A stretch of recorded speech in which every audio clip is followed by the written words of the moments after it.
Now to England, where Her Majesty Queen Elizabeth II was laid to rest today. Her final goodbye. Hundreds of thousands of people lined the streets of London to pay respect to Her Majesty.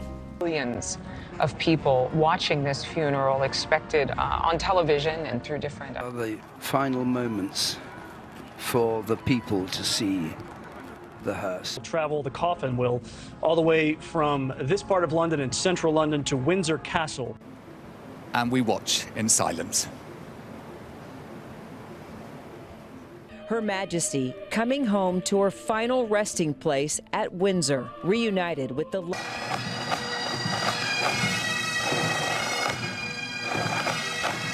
Her final journey home, thousands lining the streets as her casket arrived to Buckingham Palace. The Queen finally back home since her death. The last time the public saw the Queen at Buckingham Palace. Members of the royal family, the nation, and the world watching in tribute. Tonight, a state hearse carrying the body of Queen Elizabeth II through the streets of the UK capital to Buckingham Palace, giving the public a chance to pay their final respects leading up to her funeral next Monday, the 19th. Dearest mother's life, it's been an honor and a privilege to accompany her on her final journeys, witnessing the streets lined with mourners hoping for a chance to see the cortege heading to the London royal residence. Today marking the final leg of the Queen's journey, it is yet another day of mourning all across the UK. Stay with... And Queen Consort Camilla bearing witness to the age-old rituals along with other members of the royal family. There's a photograph from September 14th, 2022, that stopped people mid-scroll, not because of what it showed, but because of what it made visible. Prince Harry, walking behind his grandmother's coffin through the streets of London, flanked by his brother, his father, his family, and yet, somehow, alone. If you want more deep dives like this, make sure to subscribe to Royal Archives, because what happened across those 10 days in September 2022 wasn't just a funeral, it was a reckoning. A slow, public, unavoidable confrontation with what Harry had left behind and what he no longer was. Every ceremony, every seating arrangement, every uniform worn and not worn told the same story, and Harry could not look away. When the Queen died on September 8, 2022, at Balmoral Castle, Harry was mid-flight. He had been called. He didn't make it in time. That detail alone, arriving after she was gone, set the emotional tone for everything that followed.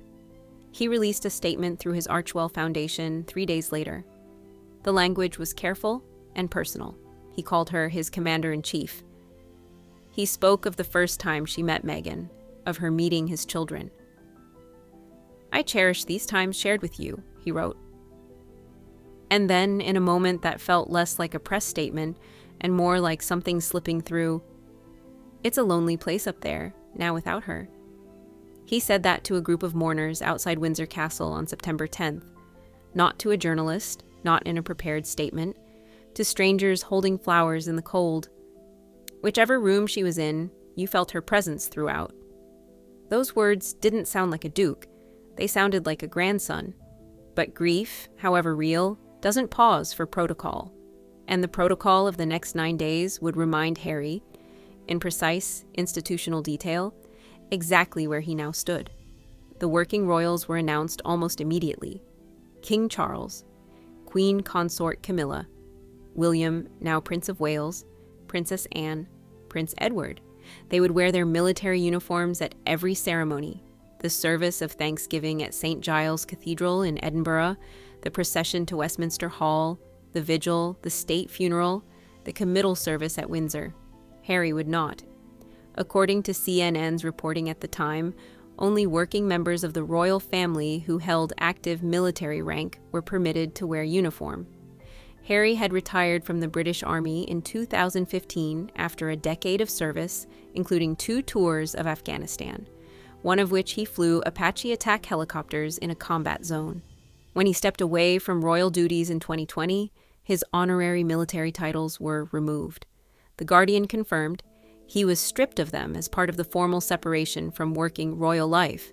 Prince Andrew, who faced his own very different set of circumstances, was initially announced as also barred from wearing uniform. Then, as the BBC reported, King Charles made a limited exception.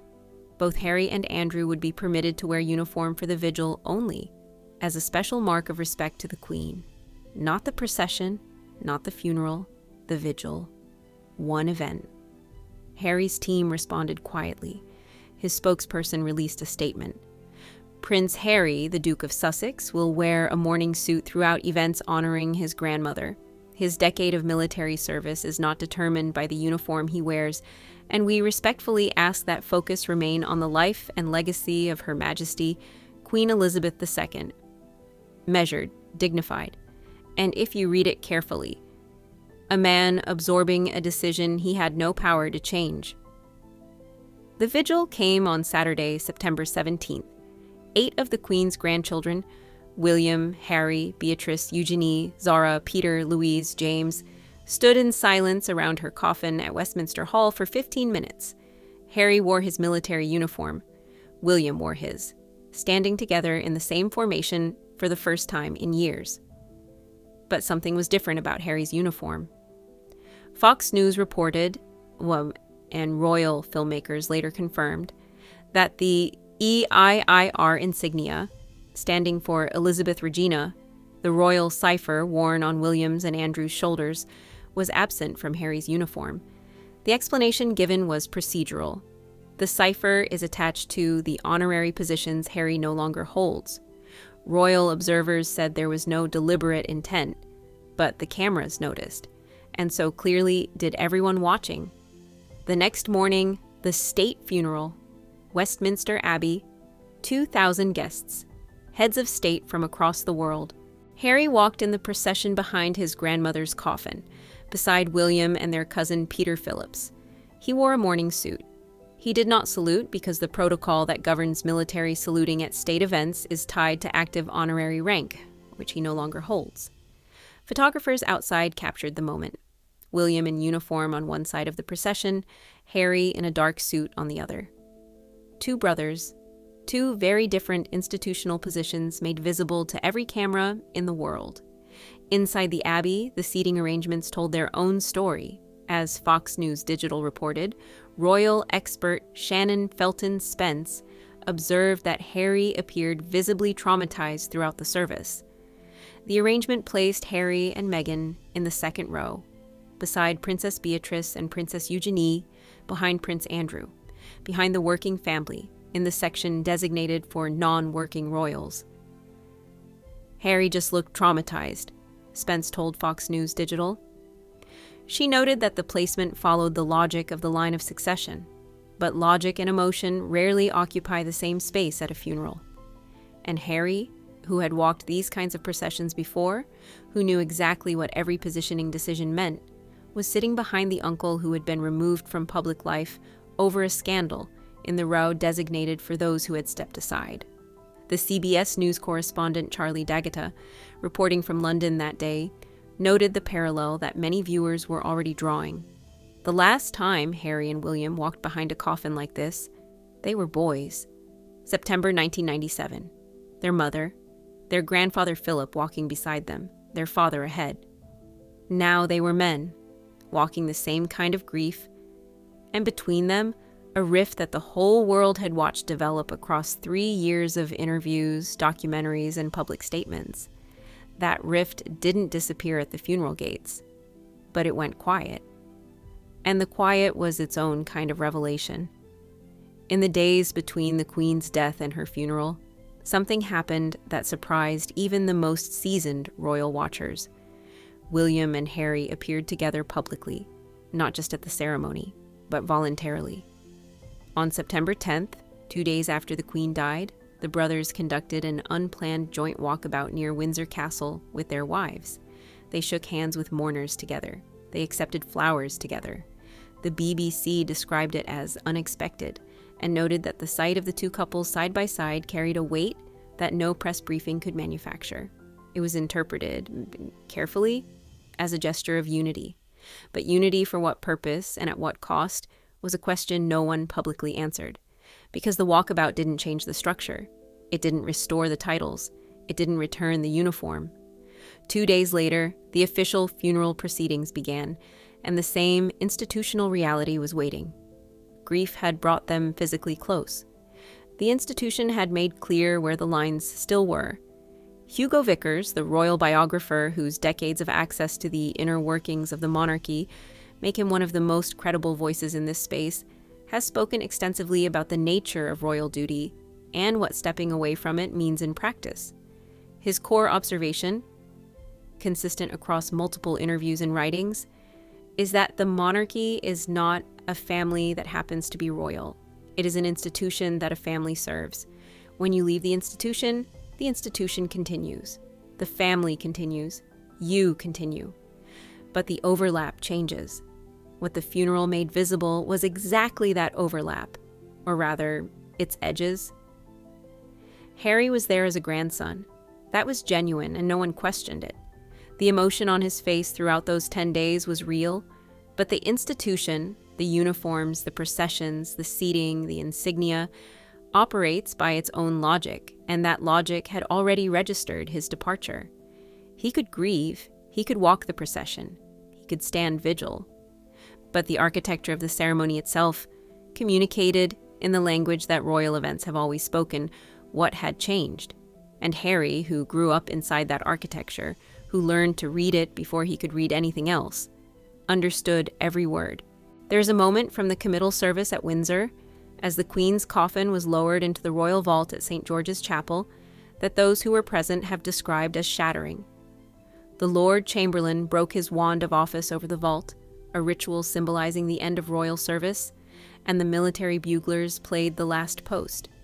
King Charles, visible to cameras, had tears on his face. Harry, standing in his mourning suit, looked straight ahead. What he was thinking in that moment is not on the record, but what he had witnessed across 10 days was. The institution his grandmother had led for 70 years had processed her death the only way it knows how, with precision, with ceremony, with every detail calibrated. And within that precision, Harry's position had been made unmistakably clear, not as punishment, not as cruelty, simply as fact. He was no longer a working member of the family. And the Queen's funeral, the last ceremony she would ever be at the center of, had made that visible in front of every camera in the world. In the weeks after, Harry and Meghan flew back to California. The brief public unity of the Windsor Walkabout did not hold. By December 2022, the Netflix documentary had aired. By January 2023, Spare was in bookshops. The distance, geographical, institutional, personal, reasserted itself. But September 2022 had already happened. The 10 days that began with a flight Harry didn't make in time and ended with a vault closing under St. George's Chapel had marked something. Not just the loss of the Queen, though that loss was real and visible on his face throughout. What it had marked was the end of any ambiguity about what Harry's departure had meant in practice. As long as the Queen was alive, the question of whether there was still a path back, still some version of the future where things were different, could remain open. She had been, as Harry himself said, the presence felt throughout every room. Without her, the structure of the institution sat clearer, and his place within it, or outside it, sat clearer too. The funeral had not made Harry a stranger to his family, but it had confirmed in the most formal and public way possible that the role he once held had been vacated. The procession moved forward, the ceremonies concluded, the monarchy continued, and Harry watched from the second row, a grandson, in a mourning suit with military medals and no insignia, and faced exactly what that meant. Subscribe to Royal Archives for more deep dives into the private moments that shaped the modern monarchy. Because the story of what the royal family became after September 2022, who rose, who stepped back, and what the Queen's absence revealed, is still unfolding.